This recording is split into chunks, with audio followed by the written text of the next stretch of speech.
Gue kan gak cuma gue doang waktu SD bercita-cita untuk menjadi artis. Karena gue berpikir kayak, oh jadi artis tuh gampang, duitnya banyak, tinggal acting doang. Terus selama ini kan gue sering berakting, gak sih, lebih ke sering bohong. Cuma kan acting bohong itu kan 11-12 ya kan. Nah gue punya kejadian kocak waktu gue di masa-masa lagi kepengen-pengennya tuh jadi artis. Salah satu temen SD gue nih sekelas gue, dia ngasih info kalau dia punya tetangga baru. Dan tetangganya tuh katanya sutradara, lagi nyari bocil-bocil buat ikut casting. Jadi pengen dimainin film gitu, gila. Seketika pas gue denger info dari teman gue, terus gue yang kayak, apakah ini pertanda gitu doa-doa gue selama ini diijabah, walaupun sebenarnya gue menjadi artis tidak didukung oleh mak bapak gue gitu kan. Akhirnya gue bertemu dengan sutradara yang bisa mempromosikan gue menjadi seorang artis terkenal. Wah, seketika habis denger info kayak gitu tuh, itu kan lagi di sekolah ya, di kelas gue langsung berandai-andai, gila gimana ya pas gue jadi artis, gue main film, gue banyak duit gitu. Kayak ya seperti biasa, halunya mulai keluar. Beberapa temen gue tuh banyak juga yang tertarik. Nah cuma kan bayar nih guys, jadi gue harus otomatis bilang ke emak gue. Dan bayarnya itu lumayan lah gitu. Gue gak tahu ya 100.000 atau 200.000, gue lupa. Itu karena gue di kelas 4 SD, jadi kayak gue gak punya uang sama sekali. Jadi otomatis gue harus bilang ke emak gue izin dulu.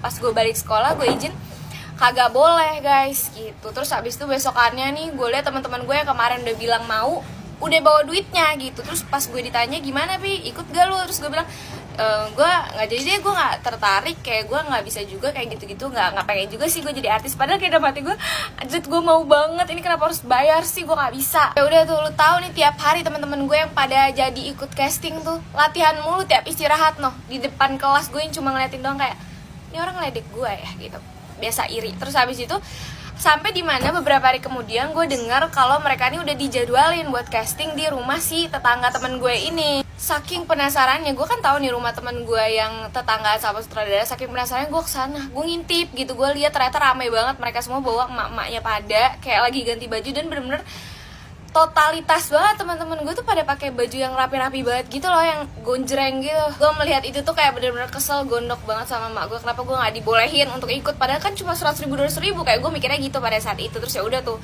akhirnya beberapa hari kemudian gue kok nggak denger isu-isu casting ini lagi kan. Akhirnya gue tanya sama teman gue, gimana, udah ada yang kepilih buat casting? Terus teman gue bilang nih, yang tetangga dan sutradara, dia bilang, iya nih si om ini, gue lupa namanya siapa, om ini lagi keluar kota dulu ngurusin syuting, nanti pas balik baru dia ngasih tahu gimana kelanjutannya. Oh ya udah, beberapa hari sampai beberapa minggu, terus gue denger kabar kalau ternyata tetangganya kabur bawa duit pendaftaran yang 100.000 atau 200.000 itu. Terus gue langsung kayak, gue pengen ketawa gitu, dan gue kayak ngerasa seneng karena gue nurut sama orang. Jadi pelajaran yang harus diambil dari cerita ini adalah nurut kata orang tua.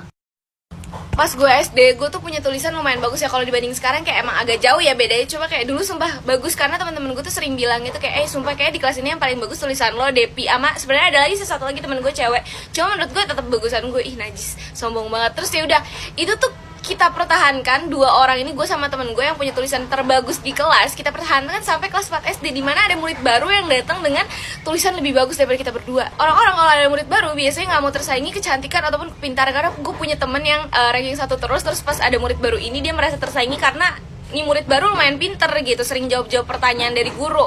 Gue nggak mau tulisan gue tersaingi. Pas hari pertama dia masuk, gue langsung berusaha mencari cara agar gue bisa lihat tulisan dia tuh bagus atau tidak. Terus gue mikir lah gimana caranya biar gue bisa tahu nih anak baru tulisannya bagus atau enggak. Nggak mungkin dong gue tiba-tiba langsung ke bangku dia terus gue nanya kayak, mana buku lo, gue mau lihat tulisan lo bagus atau enggak. Kayak bocah prik banget. Terus akhirnya gue memikirkan ide gitu untuk minjem penghapus ke teman gue yang di pojok sono, biar gue ada alasan buat muterin bangku dia, jadi bisa ngintip gitu loh. Kebetulan kan itu lagi pelajaran yang menulis, jadi kayak pas banget di timingnya. Akhirnya udah tuh gue ngelirik, terus gue lihat nih tulisan bagus banget. Cuma mungkin karena gue lewatnya cuma bentaran doang ngintipnya, jadi gue cuma bisa lihat tulisannya bagus. Sampai dimana pas istirahat, temen gue yang duduknya sebangku sama nih anak baru ngomong, tau gak sih Pi, tulisan dia tuh mirip banget sama lo tau, tapi menurut gue sih rapian dia. Terus gue yang kayak, apa nih maksudnya, nggak bisa. Gue langsung merasa terancam. Akhirnya gue lihat kan nih tulisan si anak baru yang bener-bener jelas, karena gue minta sama dia langsung. Gue kayak, lihat buku lu dong, gue mau lihat tulisan lo. Untung si anak baru tidak banyak bertanya gitu kan, mungkin kayak dia berpikir,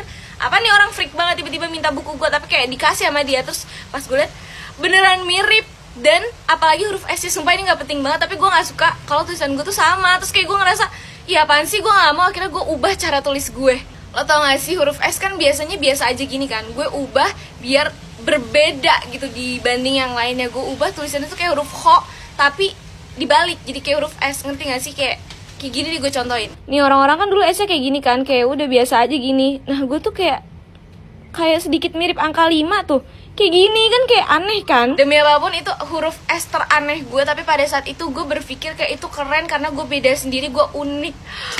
Sampai dimana anak baru ini mengikuti huruf S gue. Tambahlah nih besar kepala nih orang Yasmin pada zaman dahulu gitu. Terus gue yang kayak, gue pura-pura nanya gitu ke dia, kok tulisan S lu mirip sama gue sih? Gue bilang gitu kan. Terus dia ngaku, dia bilang, iya soalnya gue ngikutin S lu. Gue yang kayak, gue langsung merasa trendsetter dan menjadi lebih perempuan yang berpower di kelas itu. Ih gak jelas banget, coba. Sumpah emang aneh banget iri-irian zaman SD gue.